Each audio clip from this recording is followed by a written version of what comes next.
Анан туура айтыш керек, мына мугалимдер дагы бул жерде турат, жалаң бул жерде спортсмендерсиңер. Жанагыдай мурдагыларга окшоп бул жерде көптөгөн окуяларды дагы билебиз, маселелер дагы болгон. Баягы бир окуучу экинчи окуучунун үстүнөн үстөмдүк кылган, баягы армияда айткандай дедовщиналарды кылган, же тартипти бузган, бирөөнү бирөө кыйнаган маселелер боло турган болсо, окуучулугуңа карабастан жоопко тартыласыңар.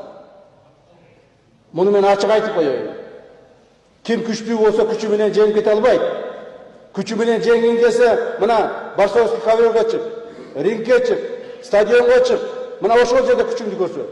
Бирок өзүң менен чогуу окуган адамга, өзүңдүн жаныңдагыга, же өзүңдүн бир аз мындай күч азыраакка күчүңдү көрсөткөн, бул өтө жаман илдет.